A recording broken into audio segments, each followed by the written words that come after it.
Good day to our future principals. This is Bruno TB, and I'm here to give you some tips regarding the upcoming NCASH 2024. I have here 150 items mock exam. Again, for every question, I will give you 5 seconds to answer. Without further ado, let us start now.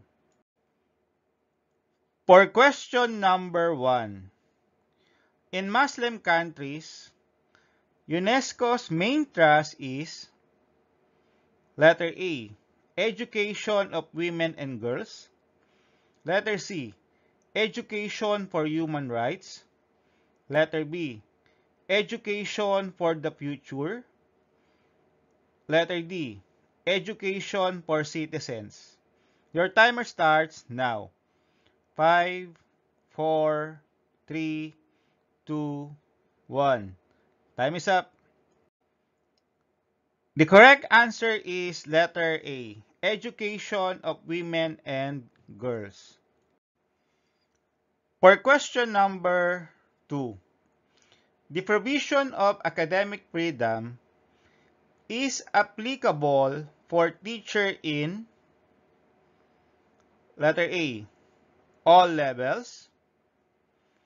Letter B, public schools only. Letter C, colleges and universities.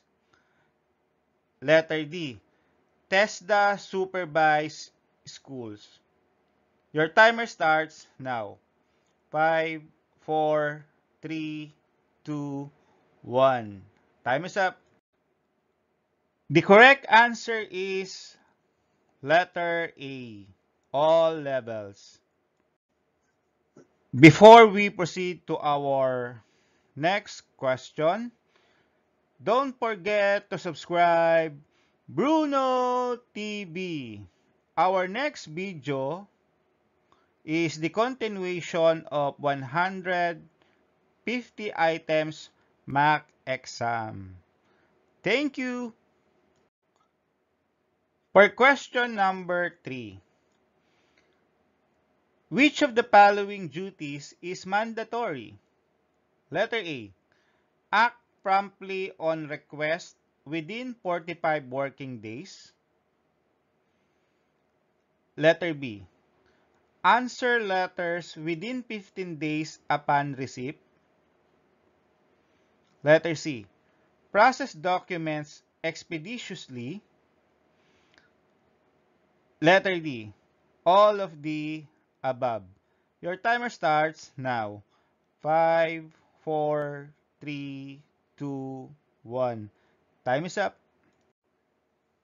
The correct answer is letter D, all of the above. For question number 4, teachers' empowerment to attain economic security can be best achieved in letter A, social club. Letter B, faculty union. Letter C, teacher professional organization. Letter D, SEC registered organization. Your timer starts now. 5, 4, 3, 2, 1. Time is up. The correct answer is letter C, teacher professional organization. For question number 5, which of the following standards of personal conduct is not found in the ethical standards of government officials? Letter A, political neutrality. Letter B, commitment of public interest. Letter C, professionalism. Letter D, loyalty to immediate supervisor. Your timer starts now. 5, 4, 3, 2, 1. Time is up. The correct answer is letter D. Loyalty to immediate supervisor. For question number 6, your teacher who is physically reporting in school is reimbursing 300 pesos in your office for his communication expenses. As a school head, what will you do? Letter A. Reimburse the actual amount incurred upon presentation of evidence. Letter B. Reimburse the claimed amount provided the school has no internet connection. Letter C. Reimburse the requested amount upon presentation of official receipts of e-load. Letter D.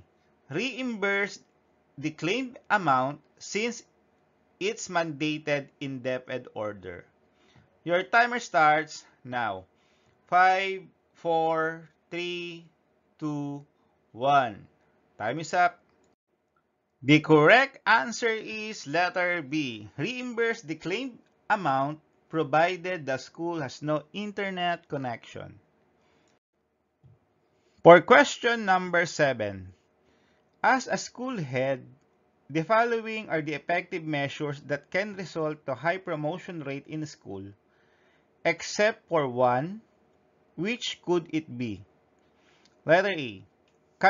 Conduct regular formative assessment before, during, and after class. Letter B. Conduct regular remedial classes every end of the quarter. Letter C. Administer regular summative assessment every end of unit or quarter. Letter D. Conduct regular remedial class every 5th week of the quarter. Your timer starts now. 5, 4, 3, 2, 1. Time is up. The correct answer is letter B. Conduct regular remedial classes every end of the quarter. For question number 8. For school-based personnel, which one is true about the result-based performance system? Letter A. Basis for rating and ranking the performance for the PBB. Letter B. To diagnose teachers in their delivery of instruction. Letter C. Used as appraisal tool and serve as basis for training and development. Letter D. Basis for demotion and promotion. Your timer starts now. 5, 4, 3, 2, 1. Time is up. The correct answer is letter C. Used as appraisal tool and serve as basis for training and development. For question number 9. At the end of the semester, you observe that many of the senior high school students in your school failed a prerequisite subject. As a school head, what should be your advice to your teachers? Letter A. Recommend the students to repeat the subject. Letter B. Recommend the students to undergo remedial classes for the failed competencies. Letter C. Do not allow the students to enroll in the next high-level subject. Letter D. Recommend the students to undergo remedial classes for the entire subject. Your timer starts now. 5, 4, 3, 2, 1. Time is up. The correct answer is letter B. Recommend the students to undergo remedial classes for the failed competencies. For question number 10. Who shall serve as Brigada Eskwela Steering Committee Co-Chairman? Letter A. SBM coordinator. Letter B, PTCA president. Letter C, Brigada Eskwela coordinator. Letter D, Adapt a School coordinator. Your timer starts now. 5, 4, 3, 2, 1. Time is up. The correct answer is letter A, SBM coordinator. For question number 11, one of your teachers is being served with a warrant of arrest. As a school head, what should you do? Letter A, let the arresting officers serve the warrant but ask them to wait until the end of classes so as not to officers disrupt the class. Letter C, let the arresting officers serve the warrant but ask them to wait until the end of office hours.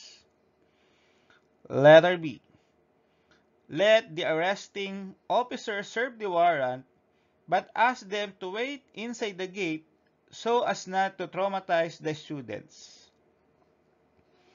Letter D, let the arresting officer serve the warrant but ask them to be discreet and calm so as not to traumatize the learners. Your timer starts now. 5, 4, 3, 2, 1. Time is up. The correct answer is letter D. Let the arresting officers serve the warrant but ask them to be discreet and calm so as not to traumatize the learners. For question number 12, some of your teachers are known for spreading gossips. Should you catch them doing it? Is it right to tell them that they can be sentenced to jail by doing it? Letter A, no, since DepEd teachers are covered with tenure of office. Letter B, yes, since it is against the teacher's code of ethics. Letter C, yes, they can be sentenced to prison correctional. Letter D, no, since it is just baseless gossip that is hard to prove. Your timer starts now. 5, 4, 3, 2, 1. Time is up. The correct answer is letter C. Yes, they can be sentenced to prison correctional. For question number 13, you observe that one of your teachers is very active in commenting and sharing to social media the account of the political personality he is avidly supporting.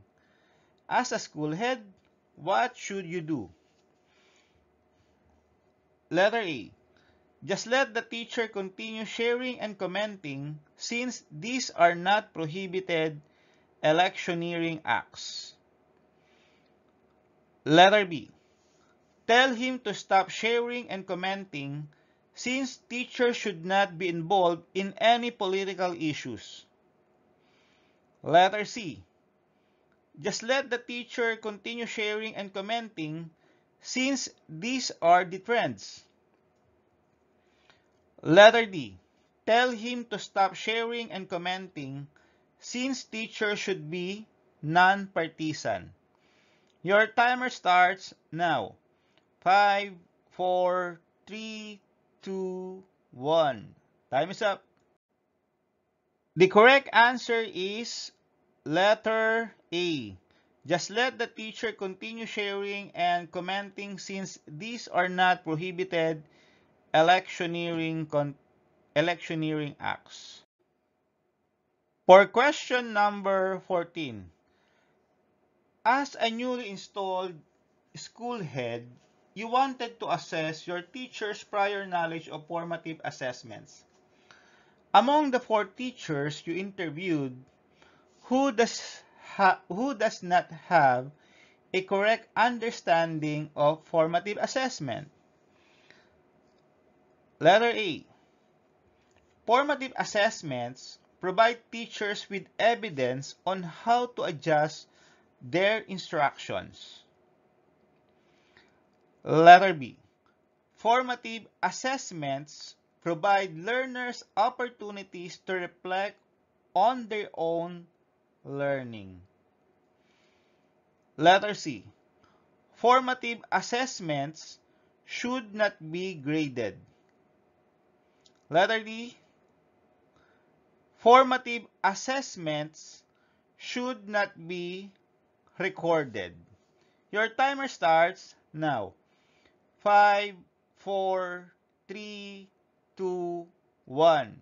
Time is up. The correct answer is letter D. Formative assessments should not be recorded. For question number 15. In a school planning team or SPT meeting, you were presenting the members your school performance. Among the following indicators, which does not represent the performance of your school in terms of quality? Letter A. Not results. Letter B. Promotion rate. Letter C. The child-friendly school survey result. Letter D. Literacy level. Your timer starts now. 5, 4, 3, 2, 1. Time is up. The correct answer is letter C. The child-friendly school survey result. For question number 16. The following are the legal basis in SBM in improving learning outcomes except for one. Letter A. Republic Act 7160. Letter B. MTPDP 2004 to 2010. Letter C. Republic Act number 7610. Letter D. Republic Act number 9155. Your timer starts now. 5, 4, 3, 2, 1. Time is up. The correct answer is letter C. Republic Act number 7610. For question number 17. MIS assigned teachers are a source of concern. In this case, and in most cases where teacher competency needs to be raised, what must the school heads do? Letter A. The principal expected to serve as a coach. Letter B. The principal is expected to serve as an advisor. Letter C. The principal is expected to serve as a coach and mentor. Letter D. The principal is expected to serve as a mentor. Your timer starts now. 5, 4, 3, 2, 1. Time is up. The correct answer is letter C. The principal is expected to serve as a coach and a mentor. For question number 18. As a school head, one is likened into a captain of a ship. Similar to a captain of a ship, he or she must have a clear idea of where the school is going. What is his main duty? Letter A. His main duty is to craft school's mission and vision.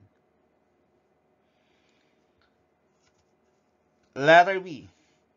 His or her main duty is to improve the instruction program, that will result to an increase in the performance of the pupils and to meet the achievement expectations? Letter C. His main duty is to purchase instructional materials for the use of the teachers. Letter D.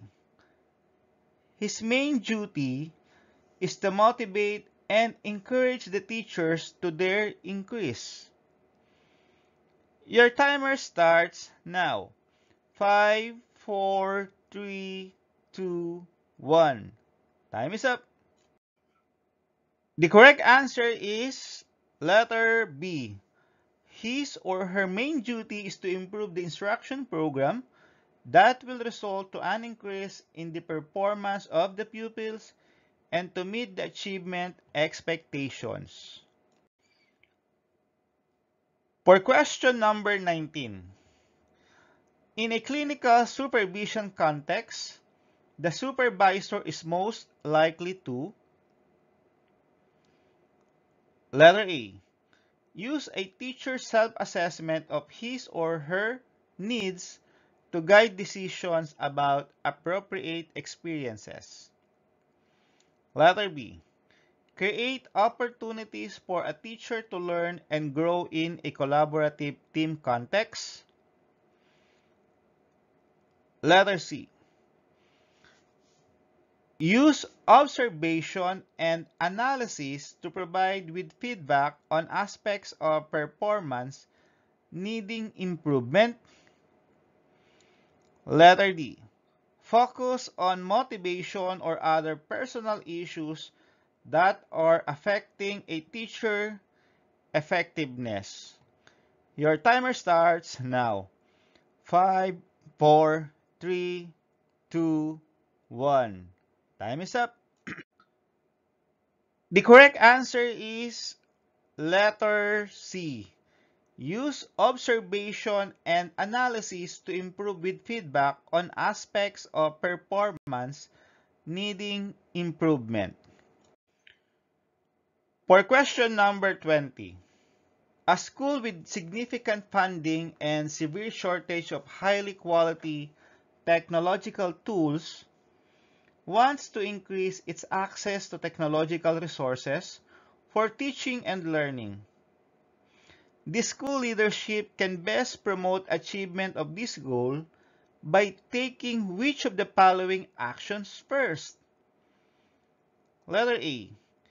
Employing various strategies to network with educators in more affluent and technologically advanced schools. Letter B. Exploring potential partnerships with local business that may have an interest in supporting the school. Letter C. Identifying cuts in other areas of the instructional program to offset expansion of funding for the technology. Letter D. Using newspapers and other local media to appeal to the public for assistance in raising funds for the school. Your timer starts now. 5, 4, 3, 2, 1. Time is up. The correct answer is letter B. Exploring potential partnerships with local business that may have an interest in supporting the school. For question number 21. In our performance management system, which one is considered the heart? Letter A. Performance planning and commitment. Letter B. Performance monitoring and coaching. Letter C. Performance review and evaluation. Letter D. Performance rewarding and development planning. Your timer starts now. 5, 4, 3, 2, 1. Time is up. The correct answer is Letter B, performance monitoring and coaching. For question number 22, in recent decades, which of the following factors have most responsible for decisions to place greater emphasis on developing students' problem-solving and decision-making skills across the curriculum? Letter A, an increase in media influence. Letter B, a change in occupational demands. Letter C, an increase in educational accountability. Letter D, a change in inclusion practices. Your timer starts now. 5, 4, 3, 2, 1. Time is up. The correct answer is letter C, an increase in educational accountability. For question number 23, a classroom advisor noticed that one of her students bullied his classmate. What must be the first that the advisor should do? Letter A, refer the incident to the Child Protection Committee. Letter B, call the parents of both students. Letter C, inform the principal. Letter D, suspend the students. Your timer starts now. 5, 4, 3, 2, 1. Time is up. The correct answer is letter A. Refer the incident to the Child Protection Committee. For question number 24, which of the following elements of the curriculum influence and control the content and organization the curriculum?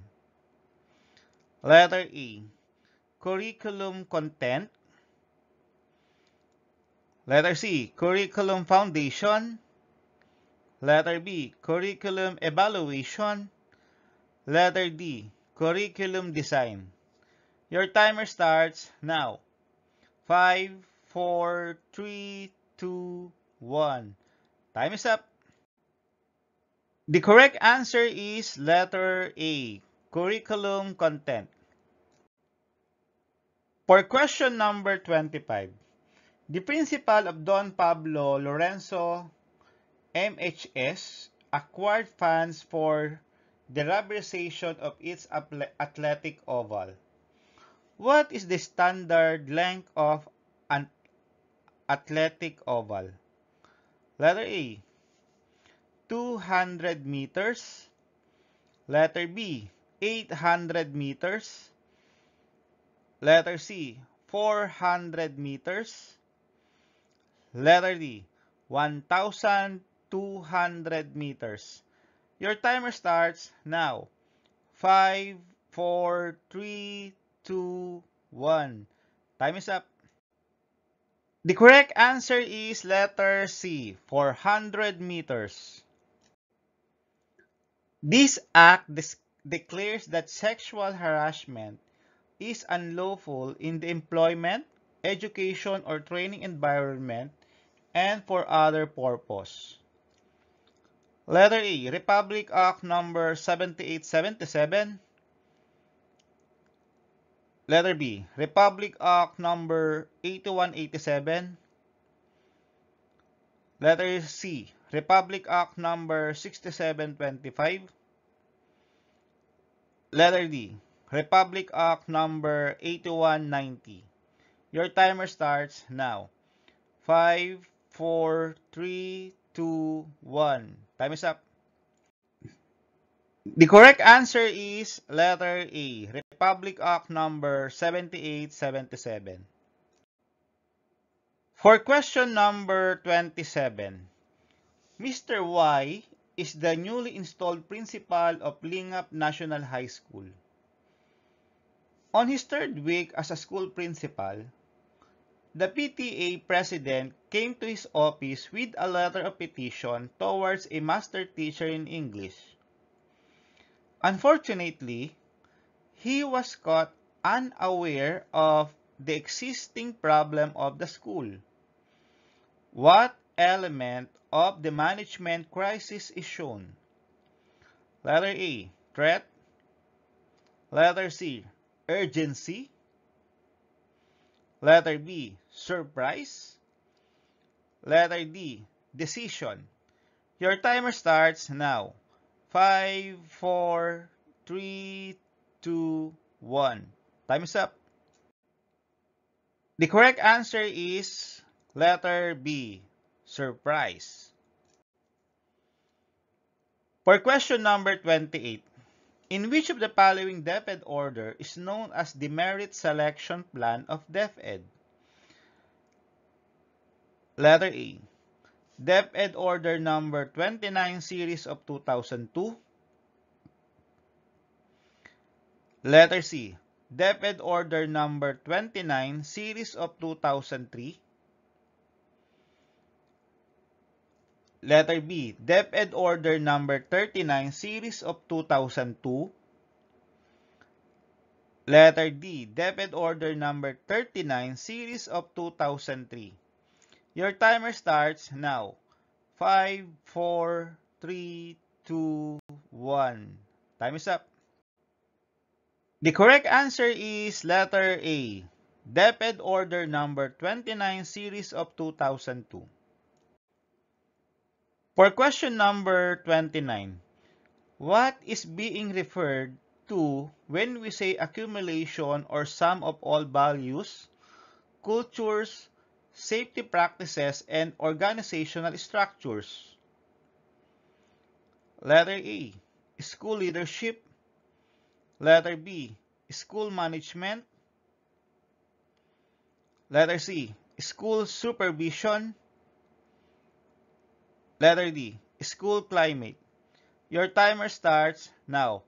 5, 4, 3, 2, 1. Time is up. The correct answer is letter D, school climate. For question number 30, under the school-based management system, what is known as Level 3 standards? Letter A, establish and develop structures and mechanism. Letter B, introduce and sustain continuous improvement process. Letter C, ensure the production of intended outputs. Letter D, secured and managed outputs. Your timer starts now. 5, 4, 3, 2, 1. Time is up. The correct answer is letter C,